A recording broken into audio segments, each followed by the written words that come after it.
Assalamualaikum warahmatullahi wabarakatuh. Pagi teman-teman, ketemu lagi ya di titik balik perubahan. Sebelum kita awali kelas kita pagi ini, marilah kita berdoa terlebih dahulu sebagai kesyukuran atas nikmat, rahmat, dan kepahaman dalam mengikuti kelas kita pagi ini. Berdoa silakan. A'udzubillahi minasyaitonirrajim. Bismillahirrahmanirrahim. Rabbi zidna ilma warzuqna fahma birahmatika ya arhamar rahimin. Amin. Kang, ini ada yang tanya nih. Cara untuk mengatasi atau melampaui rasa bosan ya, bosan dalam apa mengarungi hidup lah ya Iku di gampang rutinitas iku. sehari-hari. Hmm. Sherlock ke masyarakat ke malaikat Israel, oleh bosan hidup. Bukan itu berarti Oh, kamu bosan hidup dia lah. rutinitas hidupnya itu loh, Oh, kayak bosan. Kirain bosan hidup ya. bukan itu. Wah. Sherlock ke malaikat Israel. Oke, bosan ya, bosan.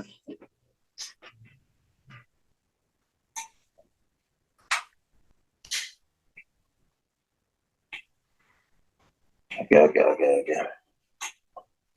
Ada lagi?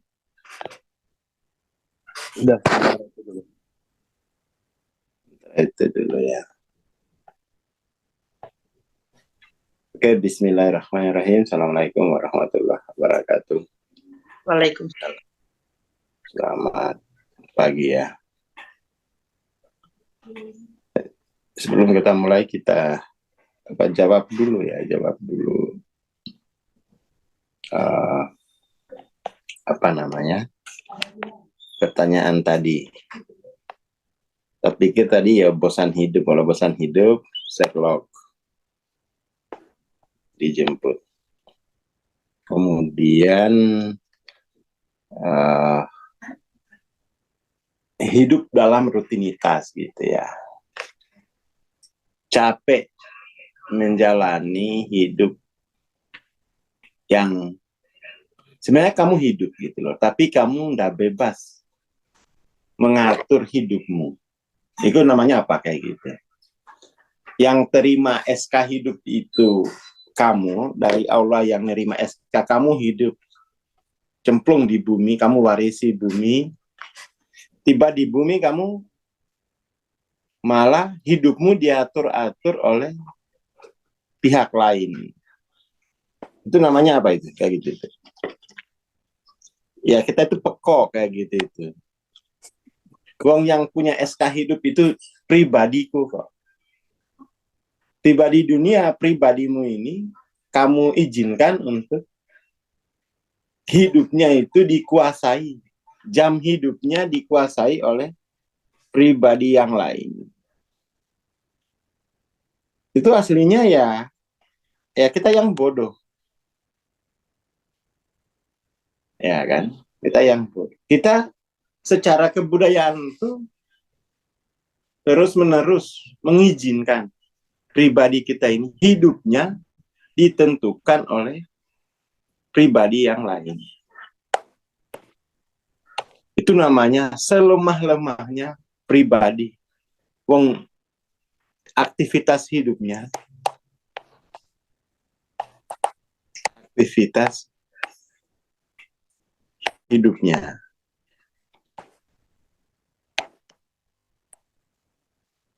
dikuasai oleh pribadi yang lain. Aktivitas hidup yang kamu sudah serahkan kepada pribadi yang lain namanya rutinitas. Aktivitas akhirnya menjadi rutinitas.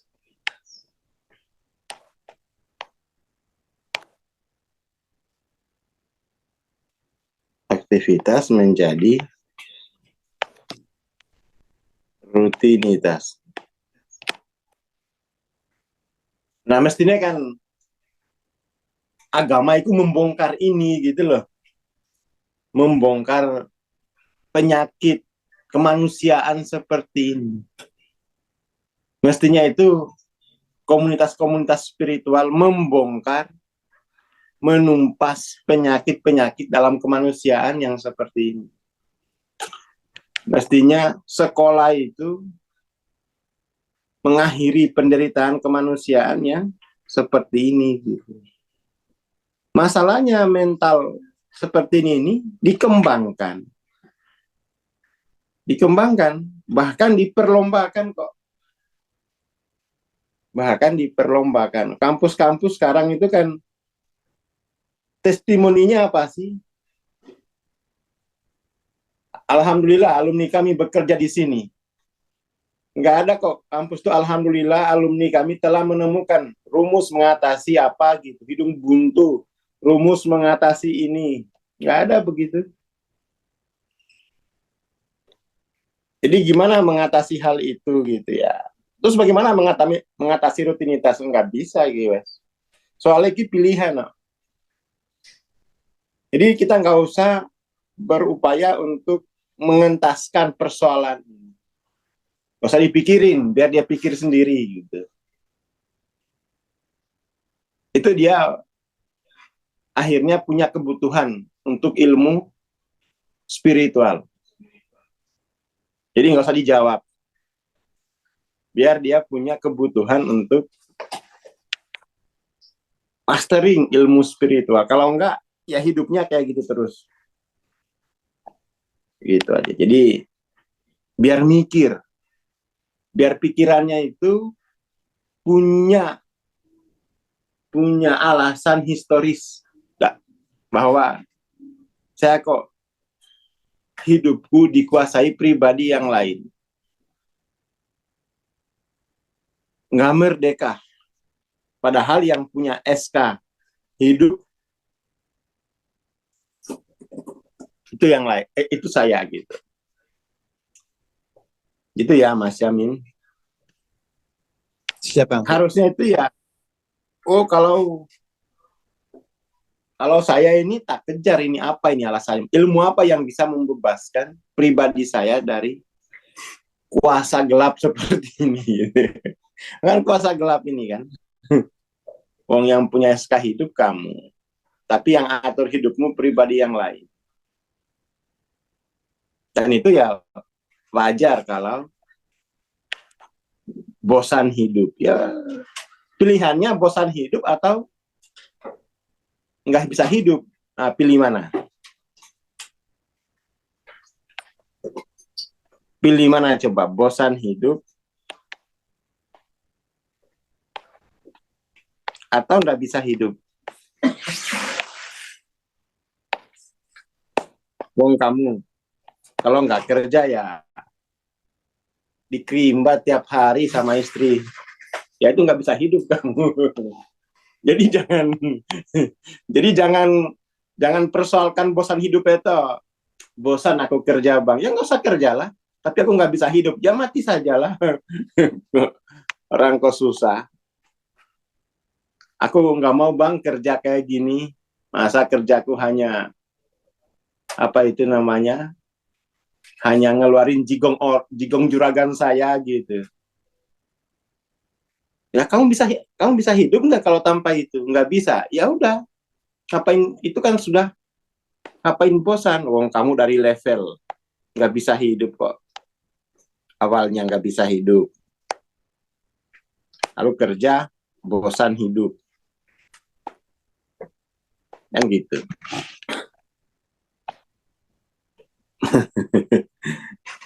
Oke ya itu. Ya gimana om? Kesadaranmu ya masih kesadaran korban. Kesadaranmu kesadaran adaptif. Ya adaptif ya mesti bosan. Adaptif.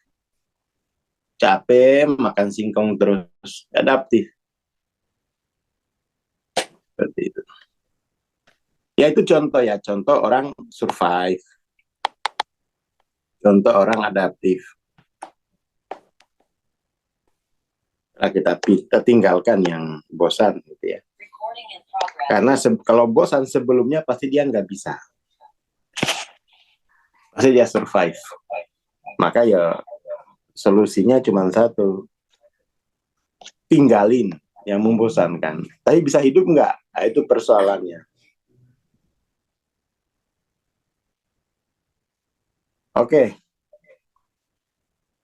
medan kesadaran kemawasan tidak tercakup dalam waktu gitu. Medan kesadaran kemawasan tidak termuat dalam dimensi waktu.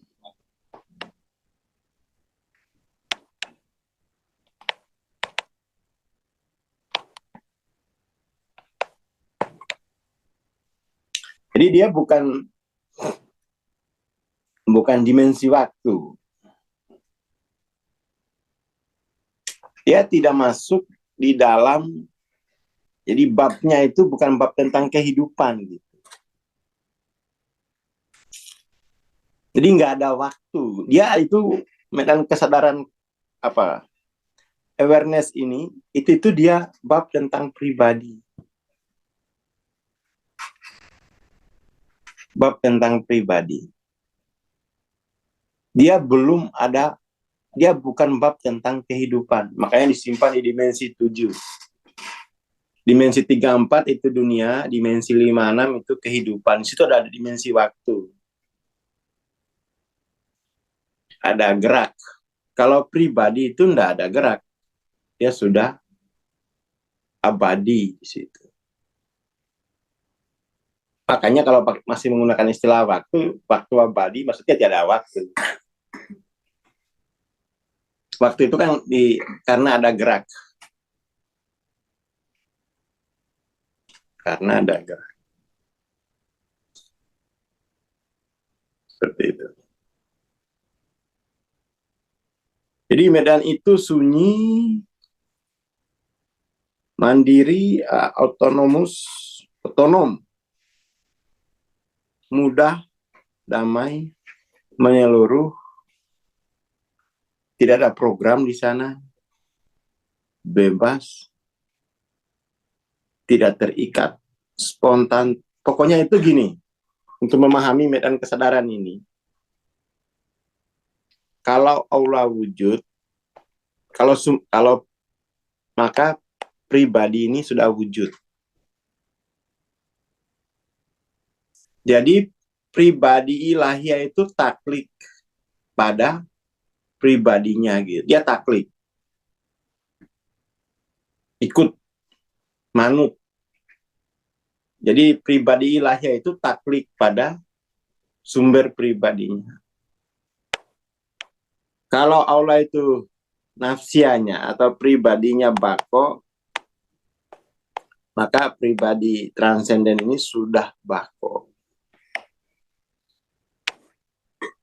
Jadi stratifikasi sifat 20 itu diturunkan kepada pribadi transenden itu. Tapi tambahin sudah.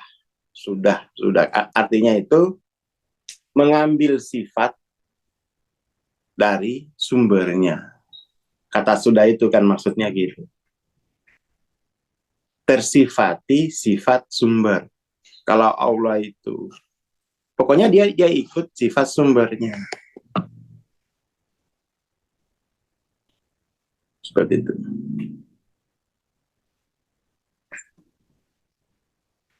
Ya, nampar banget ya, iya.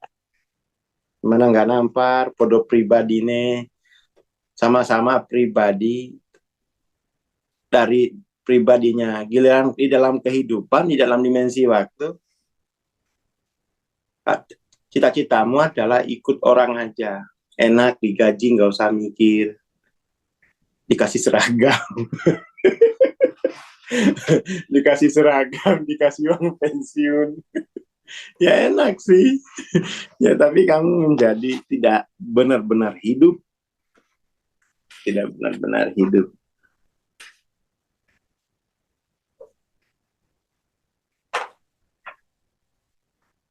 Seperti itu.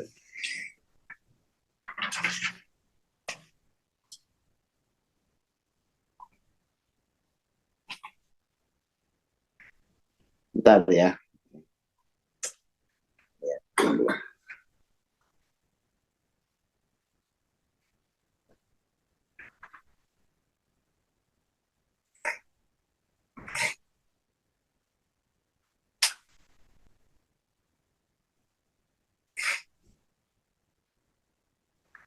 Jadi kayak gitu. Jadi membahas soal pribadi itu bab khusus. Bab khusus. Membahas soal pribadi. Jadi bukan bab tentang kehidupan, bukan bab tentang dunia. Makanya disimpan di puncak. Disimpan di puncak dalam peta kesadarannya Hawking. Itu bab marifat. Man arofa nafsahu, fakot arofa robbahu. Bab marifat ya. Nih, bab ini keliru dipahami, udah kamu sesat dalam hidup. Termasuk sesat dalam hidup itu kan adalah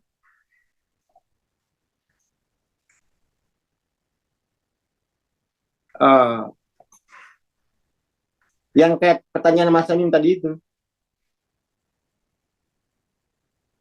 itu termasuk yang sesat dalam hidup.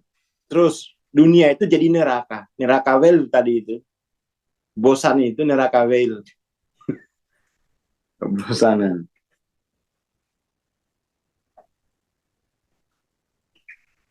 Seperti itu.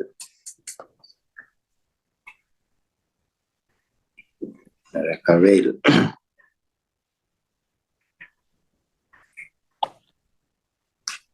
Makanya ini hati-hati. Makanya ya benar aslinya apa metode guru-guru kita yang di pondok itu membahas marifat itu nggak langsung dibahasin. Belajar dulu bab fikih, bab kehidupan.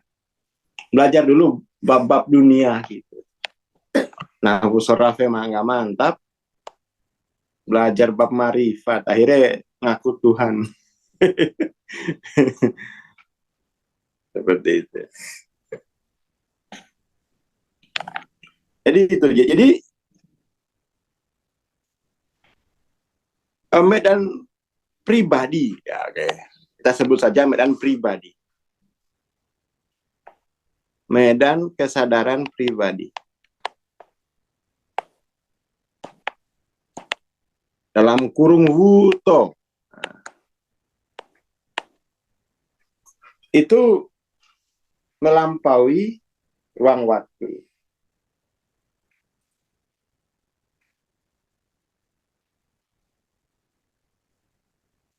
Melampaui ruang waktu.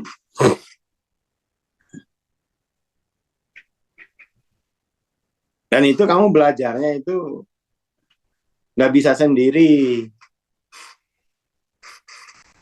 Karena medan pribadimu ini ketika kamu sudah masuk ke alam rahim itu sudah terkarakterisasi dulu oleh lingkungan kosmos. Akhirnya kesadaran pribadimu itu hanya derivasi dari kesadaran eksternal. Kan begitu. Jadi medan kesadaran pribadi ini ada dua jenis. Ada derivasi dari sifat kesadaran eksternal, ada derivasi dari kesadarannya sendiri, kesadaran ilahiyah. Jadi S besar. Jadi S besar.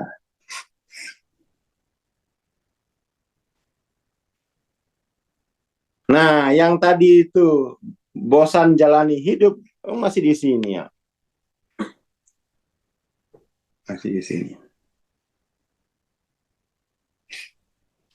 Seperti itu. Belum ke sini. Dan ini membutuhkan usaha yang panjang kan. Gak bisa kok.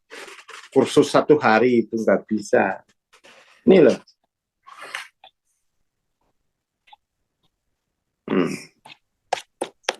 Nah itu ya. Perlu waktu lama untuk memulihkan krisis pribadi.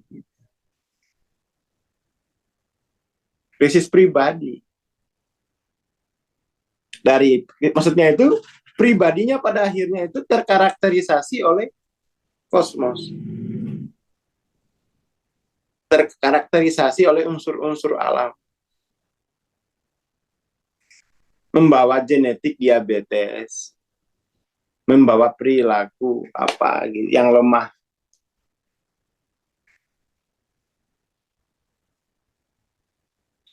Kayak gitu.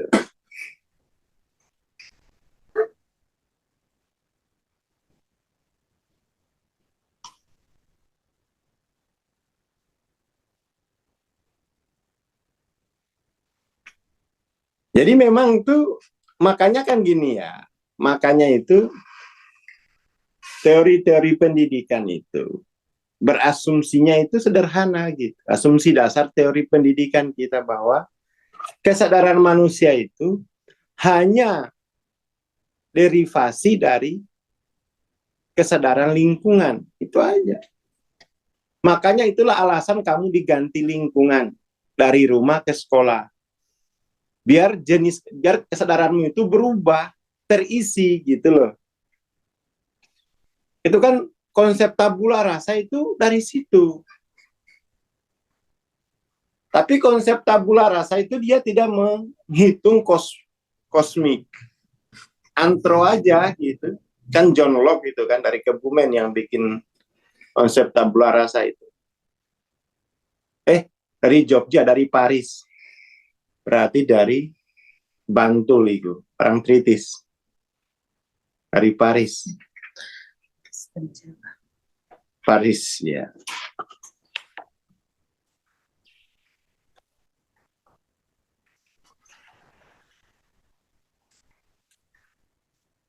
Baru dapat bab fikih. Baru dapat bab fikih pulang lah, mondok. Baru dapat bab fikih udah pulang aja. Ya kamu, itu baru bab tentang dunia, belum bab tentang pribadi. Akhirnya ya ditampung sama Mas Imam.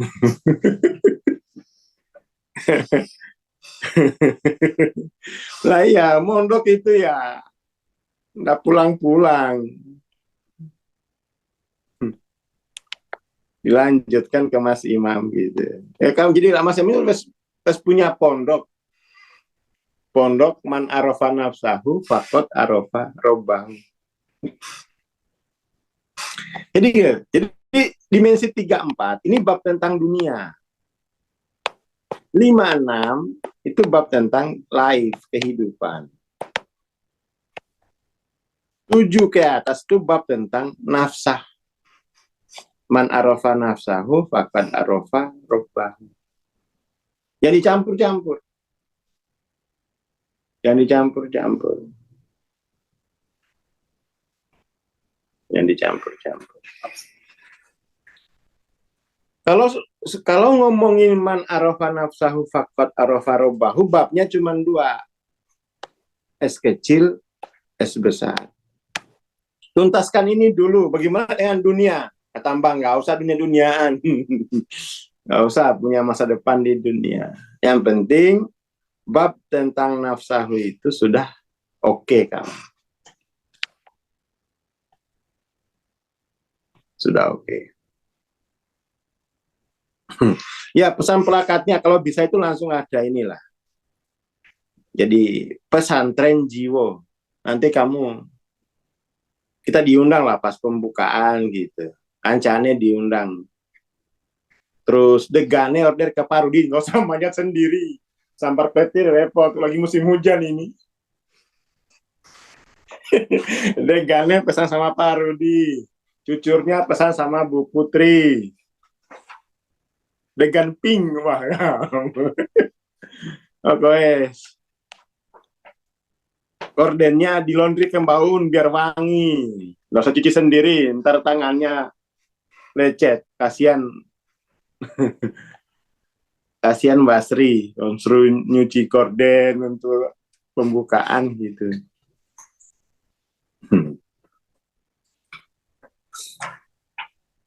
Nah, sotak kiu-kiu ke Nijar pesan kayak ini loh minumannya itu.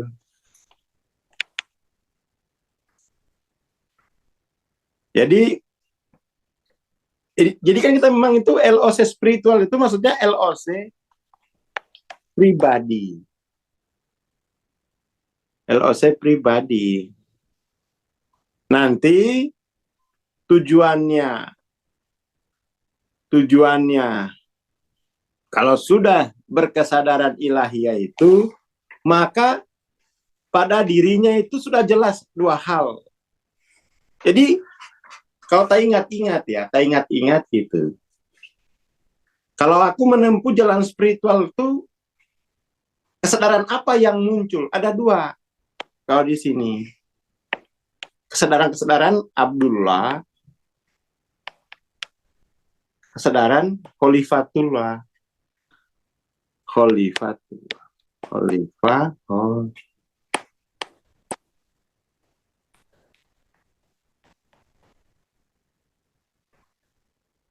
Khalifatullah, Abdullah, dan Khalifah. Jadi, kehalifahan itu ditempuh, diraih secara spiritual dulu. Jangan langsung bikin negara politik khilafah. Siapa yang mau? Dia masih es kecil lah. ngajak partai. Khalifatullah itu ditempuh secara tarekat. Jadi nggak demo-demo dia. Bukan sistem politik. Ini sistem spiritual. Seperti itu. Jadi pada akhirnya itu kalau sudah selesai menempuh bab kemawasan ini, bab kesadaran pribadi ini, muncul itu sense of Abdullah, muncul sense of Khalifatullah. Oh, di sini kamu udah menjadi linchpin, tak tergantikan sudah. Tapi kalau kamu es kecil, muncul sense of PNS, sense of kuli. Ya, sense of kuli-kuli. Nah, itu nggak jelas nasibnya kalau dia es kecil ini. Nggak jelas. Nggak jelas gitu. Luntang lantung ning jagat raya. Luntang lantung. Dan mempelajari es besar, es kecil itu nggak boleh mental simptom.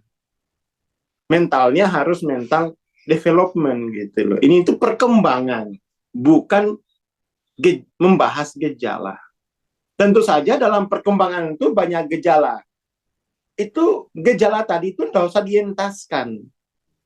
Nanti kalau perkembangannya sudah cukup, itu hilang sendiri, nggak usah cengeng dengan gejala. Karena kita ini menggunakan pendekatan developmental, bukan simptom. Setiap simptom kok ditanyakan, Bang, kentut saya kok bunyinya beda. Terserah kau lah itu. Simptom aja itu nggak usah tanya-tanyain. Jadi nggak usah fokus, Pak. Ini gimana, Bang? Saya kok kalau grit menguap terus, itu ya nggak tahu. Itu kan simptom, itu nggak usah ditanyain. Masa kok setiap simptom ditanyain? Kita itu pakai pendekatan developmental. Di psikologi kan begitu ya, psikoterapi itu.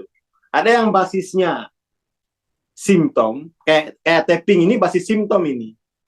Ada basis development. Jadi perkembangan jiwa itu diikuti. Perkembangan jiwa itu diikuti. Salah satu yang psikoterapinya itu berbasis untuk development itu Carl Roger itu yang saya baca. Freud itu development, makanya panjang. Karena itu bukan simptom gitu. Tapi kalau yang simptom nggak usah direcoki, itu bukan psikoterapi. Gimana kau bilang gitu?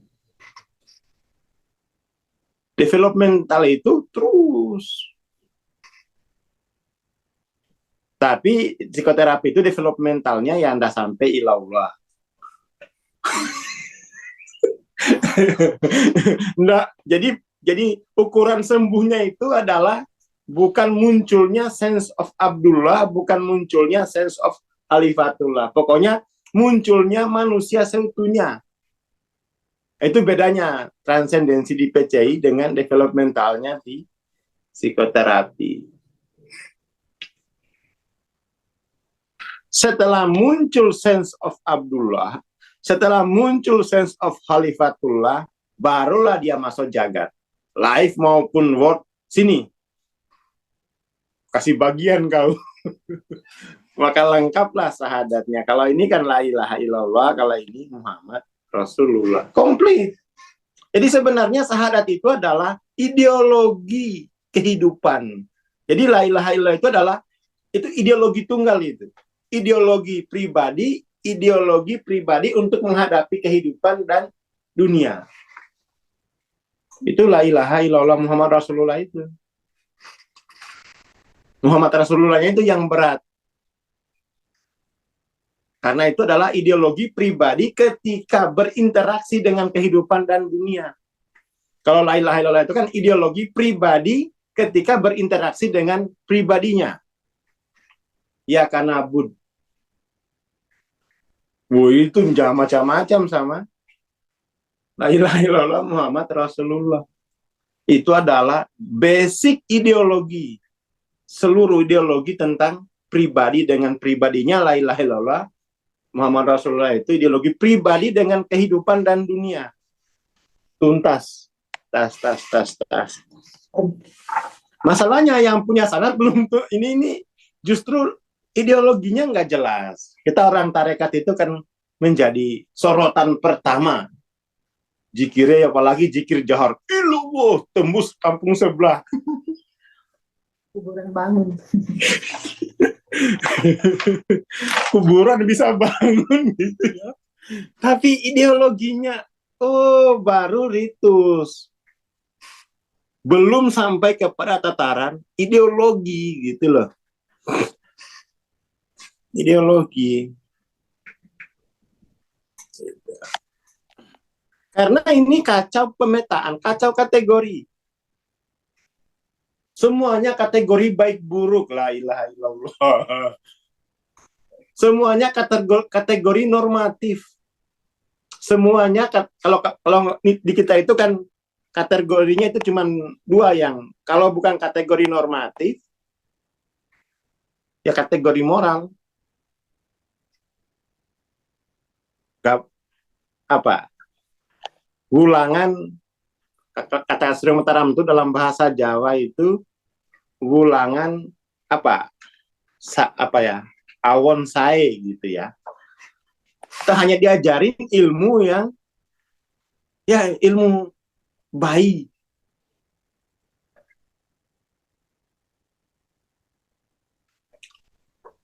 Ya pokoknya itu jangan ditanyain perbedaannya ya, karena ini adalah tentang being gitu. Jadi ini bab nafsiyah itu nggak bisa dijelaskan. Kamu harus menjadi nyambung bab kemarin gitu. Bab nafsiyah itu nggak ada yang tentang harus being. Gitu. Harus being. Tapi sense of Abdullah itu kamu nggak takut dengan apapun gitu. Kamu melihat kehidupan tuh ini kan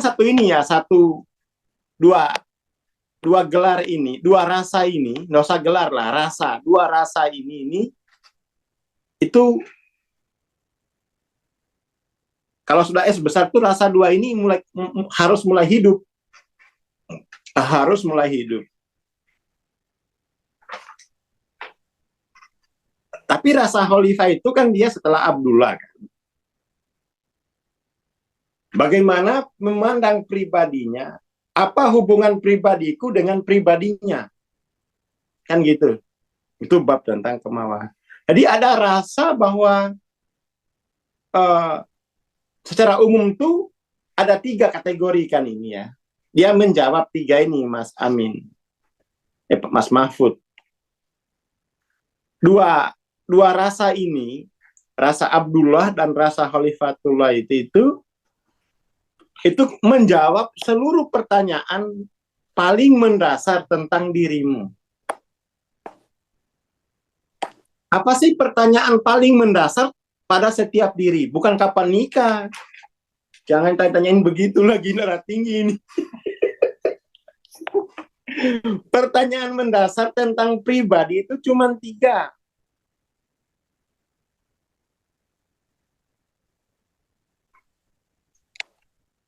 Ya, ingat-ingat ini ya untuk para para pribadi. Pertanyaan mendasar tentang pribadi itu 3. 1, what am I? Atau kalau di bahasa psikologis, who am I? Saya ini siapa? Ya nggak siapa-siapa. Nggak jawab gitu. Kalau what am I? Kemudian pertanyaan kedua, setelah jelas what am I, baru muncul tujuan hidup. Tujuan saya digelarkan jagat ini apa? Tujuan saya ditempatkan di jagat ini apa? Tujuan hidup.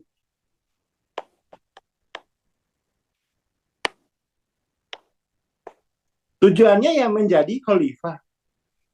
Apa khalifah? Peraga karakternya di dalam kemanusiaan. Pertanyaan ketiga, gimana cara tercepat untuk mencapai tujuan itu? Abdullah yo khalifah. Melu o carae Muhammad Rasulullah. Situ ada rukun Islam, sholat dan ibadah sosialnya. Dua-duanya utuh. Ya kan? Ibadah langsung, kontemplasi oke, prestasi oke. Ini prestasi nggak ada, alasan kontemplasi. Aku yang surah apa kontemplasi. Nggak ada prestasi. Aku ya itu pelarian naik. Seperti itu. Kayak zaman saya dulu belajar di Mbak A, saya mau naik dulu ke Mbak A. Naik ke Mbak kan, karena di rumah lagi dimarahin istri habis Indomie. Alasannya saya mau naik dulu ke Mbak. Dengan begitu tidak menghadapi rewelnya anak-anak yang minta beli melodi. Dulu ada jajan melodi. Tahu nggak Mas Imam jajan melodi gitu ya? Apa itu jajanan sekarang melodi itu ya? Ciki-ciki, Pak. Oh, ciki ya, ciki. Kayak gitu. Salamu sendiri, bab nafsia belum tuntas, istri udah 2, anak 5, utang 2 miliar.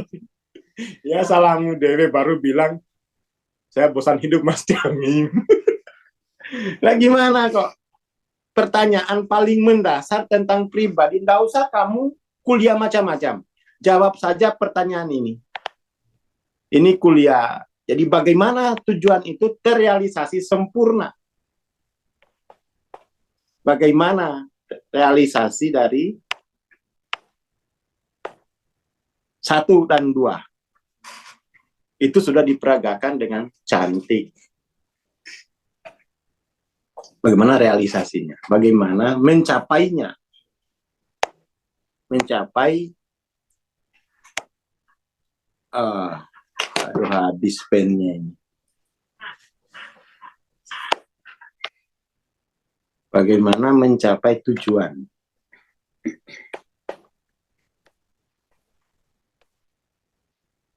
Bukan bagaimana. Bentar ya. Ini harus pertanyaan 1 dan 2 ini harus terjawab sejak dari dunia. Nah, bagaimana pencapaian, realisasi ya, realisasi pertanyaan nomor 1 dan pertanyaan nomor 2 sejak di sini. Bagaimana? Meluo syariate Kanjeng Nabi. Itu untuk apa? Realisasi pertanyaan nomor 1, sholat. Tujuannya kamu sosial itu. Kan kalau Islam itu lebih banyak sosialnya itu. Tapi itu penting. Karena itu menjawab pertanyaan nomor 1 sholat itu. Saya ini apa? What am I?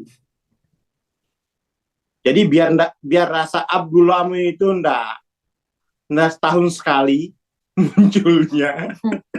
Soalnya kalau rasa Abdullah itu enggak hidup, kamu dalam bahaya besar. Kamu akan kena penyakit fasad dan mungkar. Makanya sholat itu kan secara idealnya mencegah itu. Mencegah fasad dan mungkar. Fasad, dia fasad terhadap pribadinya. Hanya setelah fasad mungkar itu pada pribadi itu dinafikanlah baru ada prestasi. Baru ada prestasi. Oh, ini Karati. Istri sudah 2, Bang. Utang 2 miliar, masih mau nambah istri. Jagoan memang. Wah, Karati lama nggak komen. Sekali komen suka pedes. Kapan ke Semarang, Karati? Tunggu-tunggu ini. Kayak gitu ya. Jadi itu sebelum kamu bergelar apapun, selesaikan dulu ini.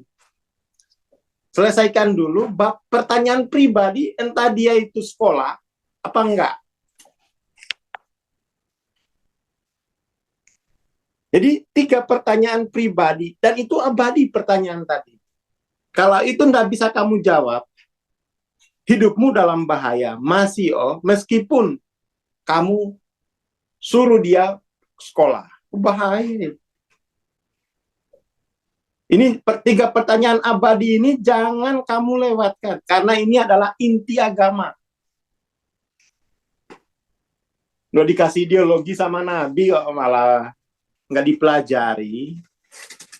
Nggak cukup itu, dan pertanyaan abadi ini nggak cukup hanya dengan jatah kurikulum dari Kemenak, dari pendidikan, dari Kementerian Pengajaran Nasional, jangan sebut pendidikan. Nggak cukup hanya mata pelajaran agama, enggak. Kamu harus ini punya mursyid. Jangan dari ini. Jadi S besar S kecil itu menjawab 3 pertanyaan abadi.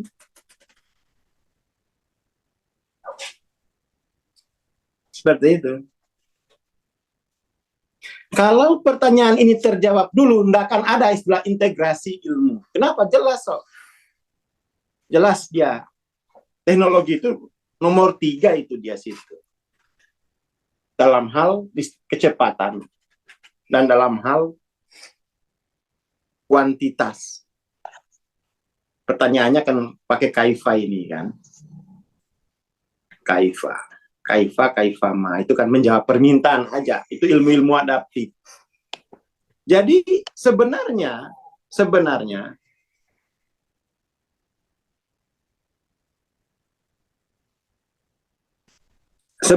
itu ilmu-ilmu kampus itu ilmu-ilmu adaptif. Ilmu agama, la ilaha illallah itu ilmu kreatif. Itu aja intinya. Ngampus enggak, pingin hidup enak tapi enggak belajar agama. Nah, itu repot.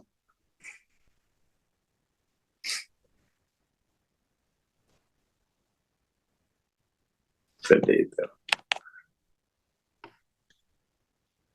Jadi ini harus mulai kencang lagi kita ya. Seperti itu. Ini kalau nggak dipantik Hawking kan dikira ini Bang Aswar ini bacaan. Enggak, ini dipantik oleh Hawking. Hawking yang ngerti. Hanya saja Hawking itu di bab tujuan bagaimana nggak terlalu lama kan, keburu wafat. Baru ceramah-ceramah soal what am I 20 tahun dia ceramah tentang what am I gitu. Belum ceramah tentang tujuan hidup, bagaimana. Makanya Hawking itu di situ kalibrasinya itu hanya kalibrasi menuju pencerahan gitu. Tapi itu baru menjawab pertanyaan nomor 1. Makanya dia kalau mengukur nabi-nabi yang berjibaku dengan dunia itu seolah-olah rendah. Yang pertanyaan nomor 1 ay. Harus 3 pertanyaan ini. Ini kan pertanyaan abadi ini kan. Pada setiap pribadi. begitu.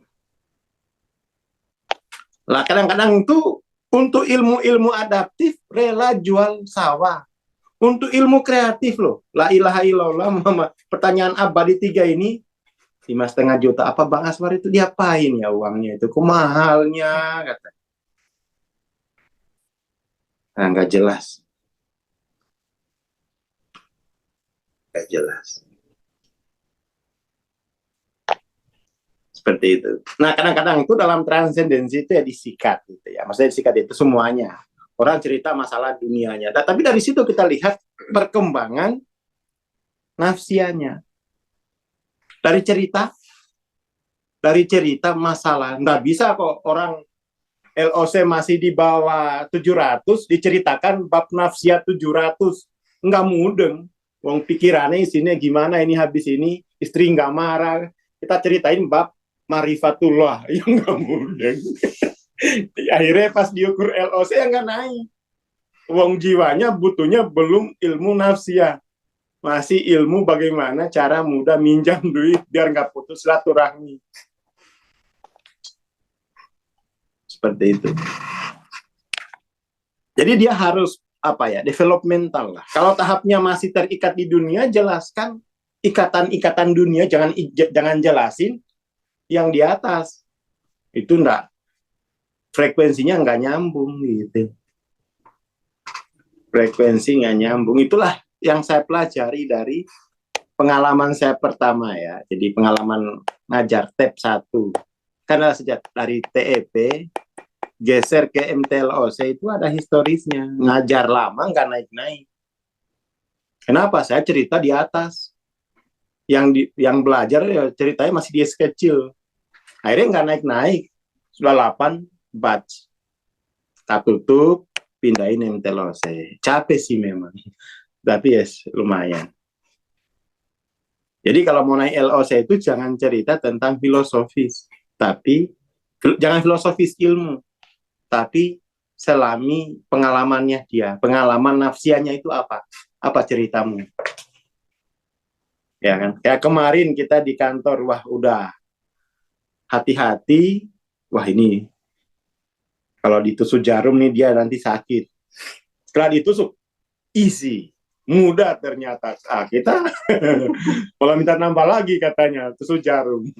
Padahal kita udah persiapan nih, udah persiapan dari seminggu yang lalu. Nah, jadi beda nafsianya.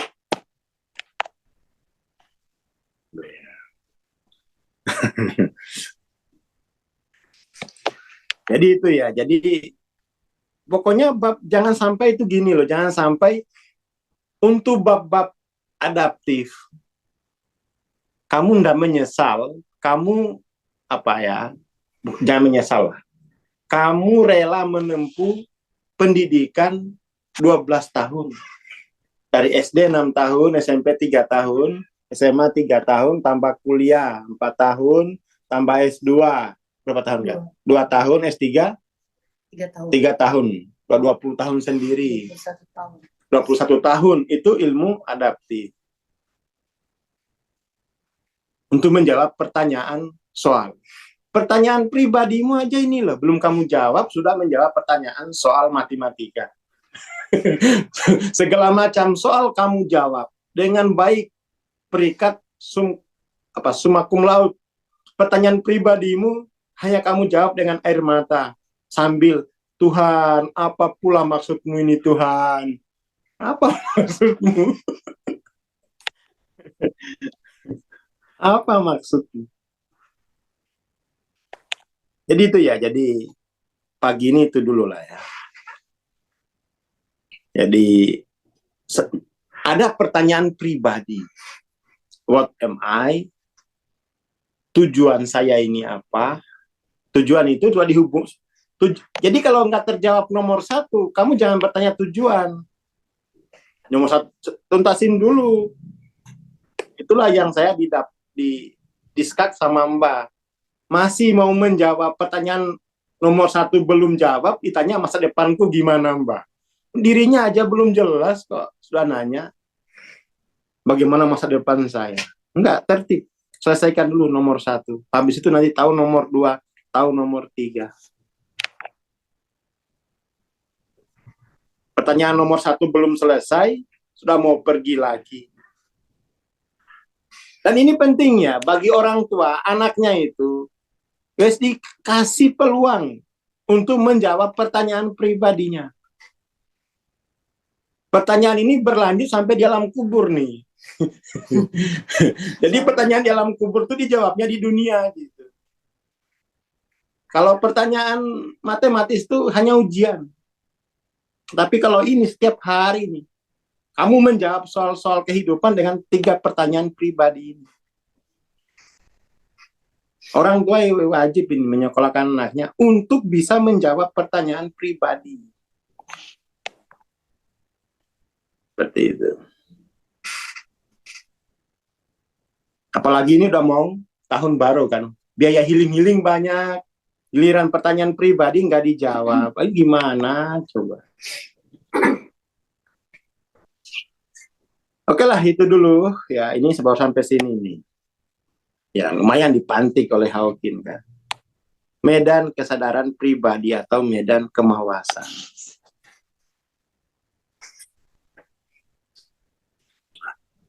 Nanti besok kita bahas ini.